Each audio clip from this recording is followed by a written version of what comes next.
요즘 세계적인 매스컴에서 유명세를 타면서 전 세계를 놀라게 한 한국의 한 할머니가 있습니다. 한국 배우로는 처음으로 아카데미 여우 조연상을 받은 윤여정이라고 하는 배우입니다.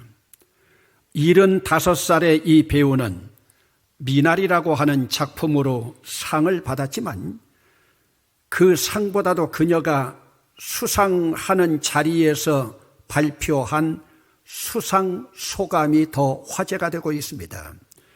미국의 최고 언론 중에 하나인 뉴욕타임스에서 지나 워싱턴 타임즈지의 극찬을 받을 뿐만 아니라 오죽하면 내년 오스카상의 진행자로 주문까지 하고 있습니다. 그녀가 처음으로 영국에서 수상했을 때 그녀는 수상 소감에서 자기 감정을 솔직하게 드러냈습니다. 고상한 채 하는 영국 사람들에게 인정을 받아서 기쁘다고요. 젠틀맨이라고 신사의 나라라고 고상한 채 하는 영국 사람들에게 인정을 받아서 기쁘다. 그리고 미국에서 상을 받을 때는 아시아 사람을 혐오하는 시대 상황을 대변하듯이 인종차별의 모순에 대한 발언으로 시작했습니다. 여러분, 무지개가 7개의 색깔이 아름답게 더불어 어울리면서 아름다움을 드러내듯이 세상에는 백인도 있고 흑인도 있고 황인도 있는데 함께 어울려 살아가는 세상이 아름답지 않은가요? 이렇게 시작하면서 그의 소감에는 여유와 해학과 위트가 있었습니다. 여러분, 그녀의 몇 마디 소감이 왜 이렇게 전 세계가 들뜨면서 화제가 되고 있을까요? 언어와 얼굴의 모양이 각각 다른 지구촌의 사람들이 왜 그녀의 말 한마디에 박장대소를 하면서 즐거워할까요? 여러분, 지금 윤여정의 수상 소감이 아카데미 역사에서 최고의 명연설로 꼽히게 되었습니다. 지금 할리우드의 영화계에서는 위트와 품격을 갖춘 한국 할머니 배우에 대한 화제가 최고조에 이르고 있습니다. 어떻게 한국 할머니 배우가 세계의 큰 무대에서 수상 소감을 하면서 이렇게 여유 있고 품격 있는 콧대 높은 백인들을 휘어잡으면서 감동과 웃음으로 몰아넣을 수가 있을까? 그런데 여러분, 한국 여배우가 이 상을 수여받으면서 할리우드가 축제장이 되었다고 하는 소식을 접한 미국의 전 대통령 트럼프는 아시아계 사람이 아카데미상을 받음으로 말미암아 아카데미의 전통과 가치가 떨어졌다고 하는 인종차별의 모욕적인 발언을 해서 지금 크게 논란이 되어 있습니다. 오늘 우리는 배우 윤여정과 같이 여유와 품격까지 갖추면서 사람들에게 칭송받는 사람인가? 아니면 대통령을 지난 트럼프처럼 잘된 사람의 뒤통수를 치면서 늘어지고 있는 사람인가? 오늘은 어린이 주일입니다. 요즘은 어린이라고 하는 말을 할 때마다 어른인 것이 참으로 부끄럽고 죄송할 따름입니다. 요즘 특별히 아기 낳아가서 키우기도 힘든 이때 어린 것들을 학대하여 죽음에까지 이르게 한다, 이런 뉴스가 나올 때마다 분통도 터지지만은 한숨이 절로 나옵니다. 여러분, 예전에야 가부장적인 권위주의에 눌려 어린 것들이 매를 맞고 학대받고 체벌을 당해도 당연지사로 여겼는데 요즘과 같은 물질 문명이 이렇게 발달되고 선진화된 풍요로운 세상에서 이런 끔찍한 일들이 일어나고 있으니 이것은 바로 어른들의 문제이고 사회적인 문제가 아니겠습니까? 아프리카 속담에서 보면 한 아이를 키우려면 온 마을이 필요하다고 하는 말이 있습니다. 한 아이가 온전하게 성장하도록 돌보고 가르치는 일은 한 가정만의 책임으로 안 됩니다. 이웃을 비롯한 지역사회가 관심과 애정을 가져야 한다는 것을 강조하는 말이죠. 여러분, 농경사회였던 과거에는 마을의 이웃끼리 두레나 품앗이를 통해서 서로 일을 도우면서 자연스럽게 서로의 가정과 아이들을 돌볼 수 있었습니다. 그러나 도시화가 되고 산업화가 되는 영향으로 사람들의 생활 패턴이 달라졌고 이웃의 개념까지도 변하게 되었습니다. 한 마을이 정으로 끈끈하게 뭉치던 과거와는 다르게 현대 도시에서는 이웃과 교류하는 것도 드물어졌습니다.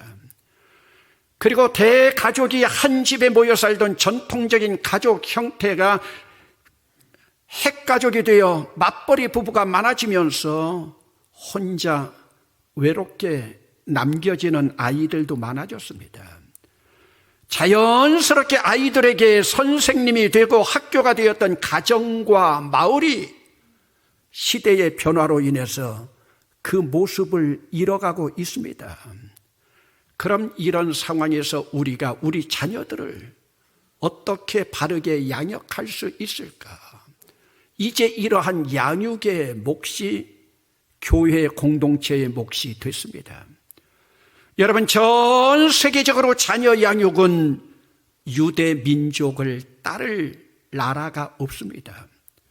그들은 여자가 임신을 하면 제일 먼저 우리로 말하면 성경인 토라라고 하는 율법책을 선물로 줍니다. 그 율법책을 받은 여인은 태교를 시작하게 되는데 율법책이 무엇입니까? 하나님의 말씀으로 시작합니다. 그들은 그 말씀 안에서도 제일 먼저 쉐마를 가르칩니다. 여러분, 쉐마의 내용이 무엇입니까? 그것을 요약한 것이 신명기 6장 4절로 9절입니다.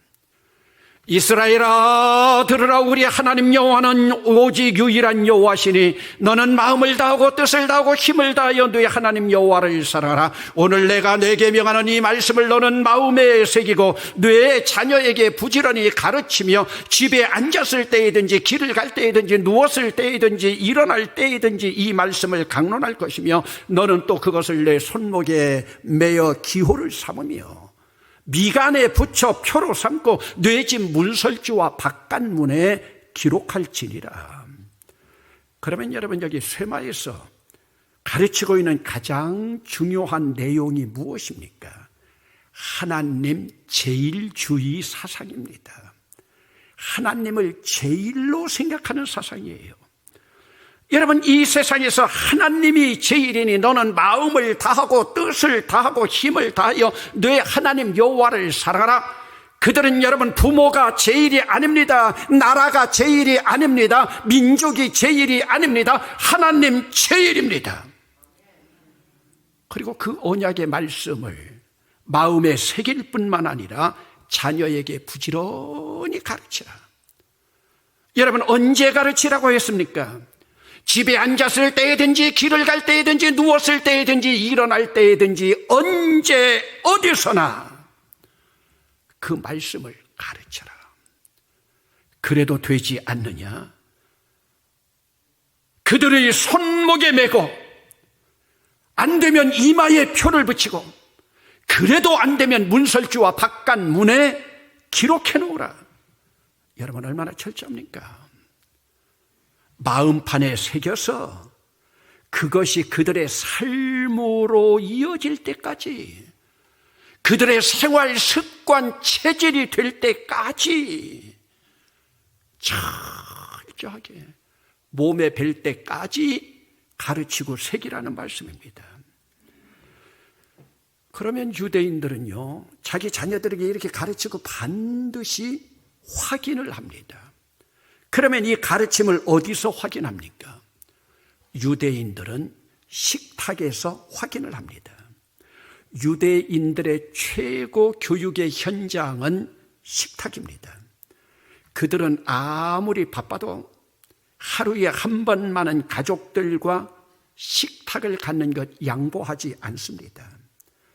특별히 안식일 식탁은 더합니다. 사실 우리나라도 이전에 밥상머리 교육이라고 하는 것이 있었습니다.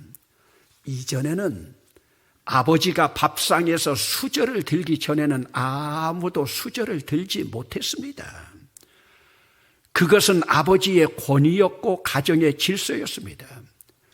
그런데 여러분, 언제부터인가 아버지의 주도권이 공부하는 자녀들에게로 넘어가기 시작하면서 아버지의 권위는 무너지고 그 자리를 자녀들이 차지하면서 가부장의 권위는 밀려나기 시작했습니다.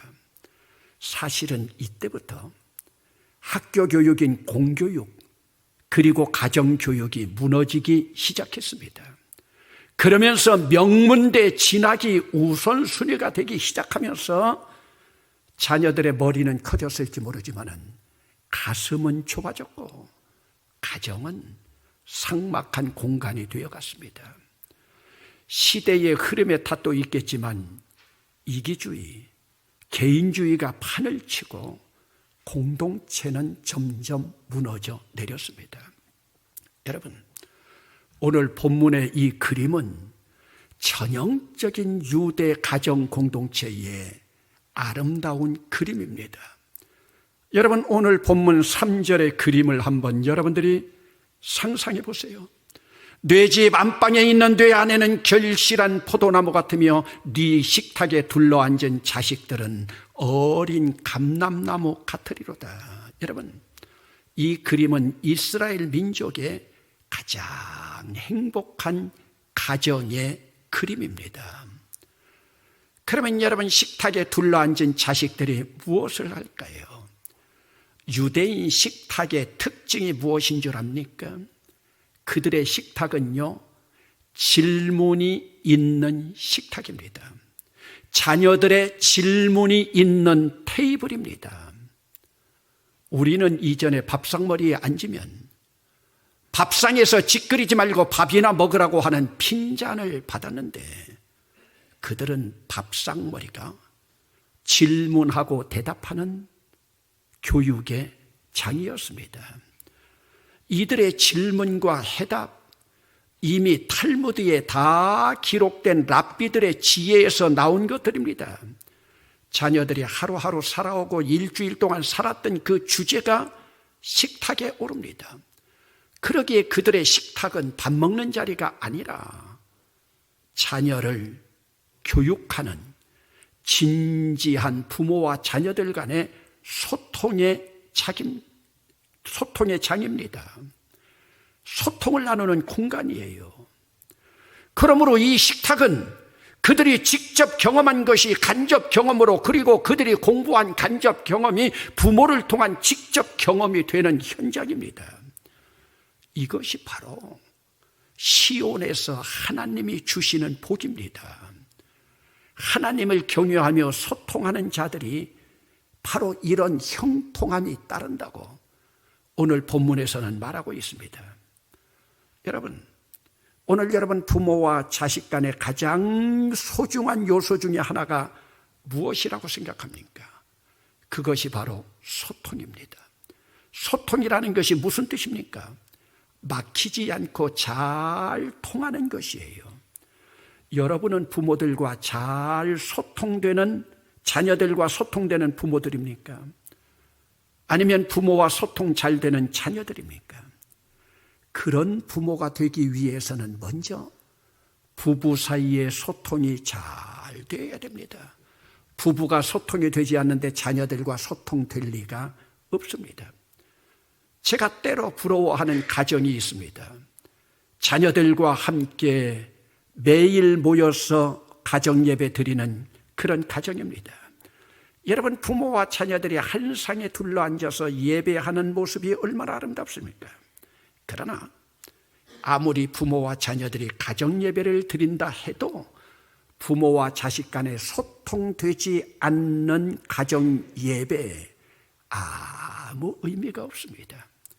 차라리 그런 가정은 형식적인 예배하면서 소통되지 않는 예배하지 말고 밥 한 그릇 놓더라도 소통하는 부모 자녀의 관계를 우리 주님이 더 기뻐합니다. 왜요?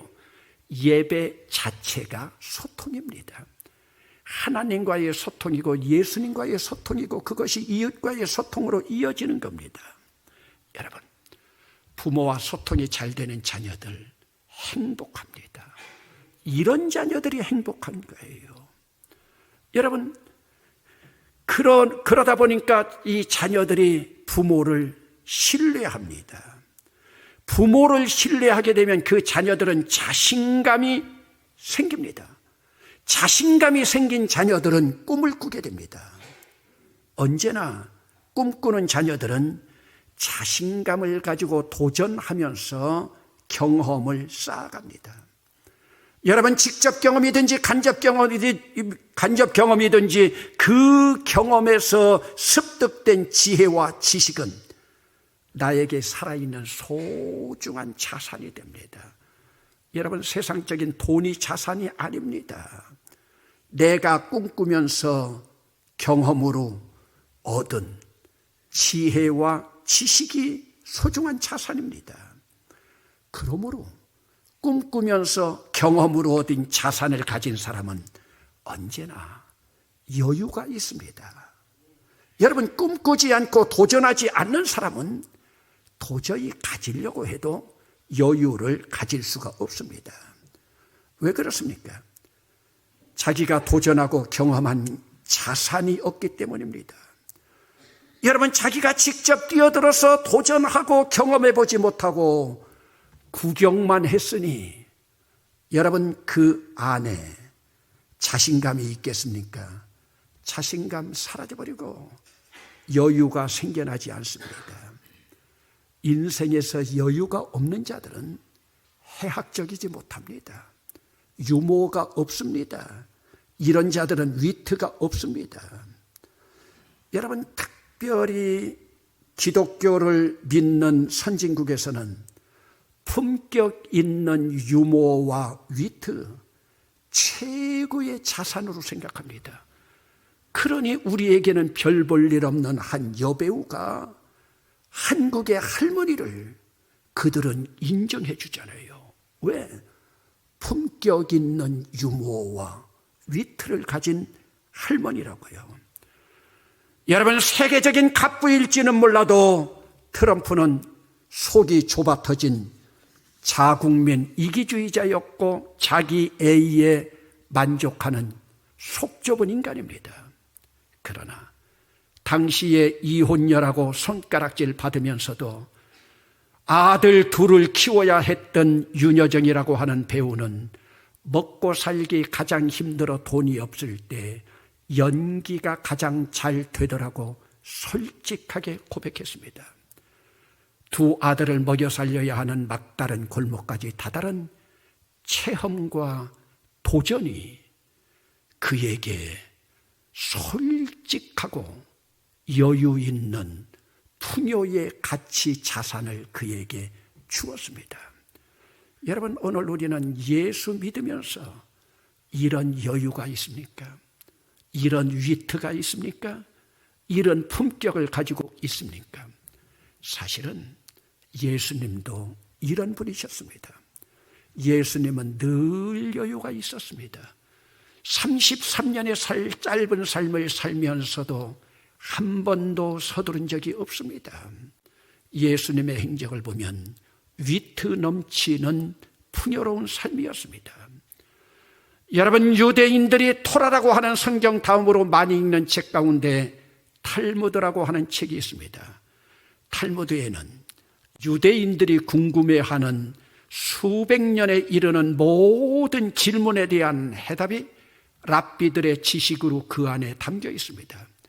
그런데 여러분, 탈무드에 나와 있는 지혜의 해답 가운데 가장 많은 부분이 무엇인 줄 압니까?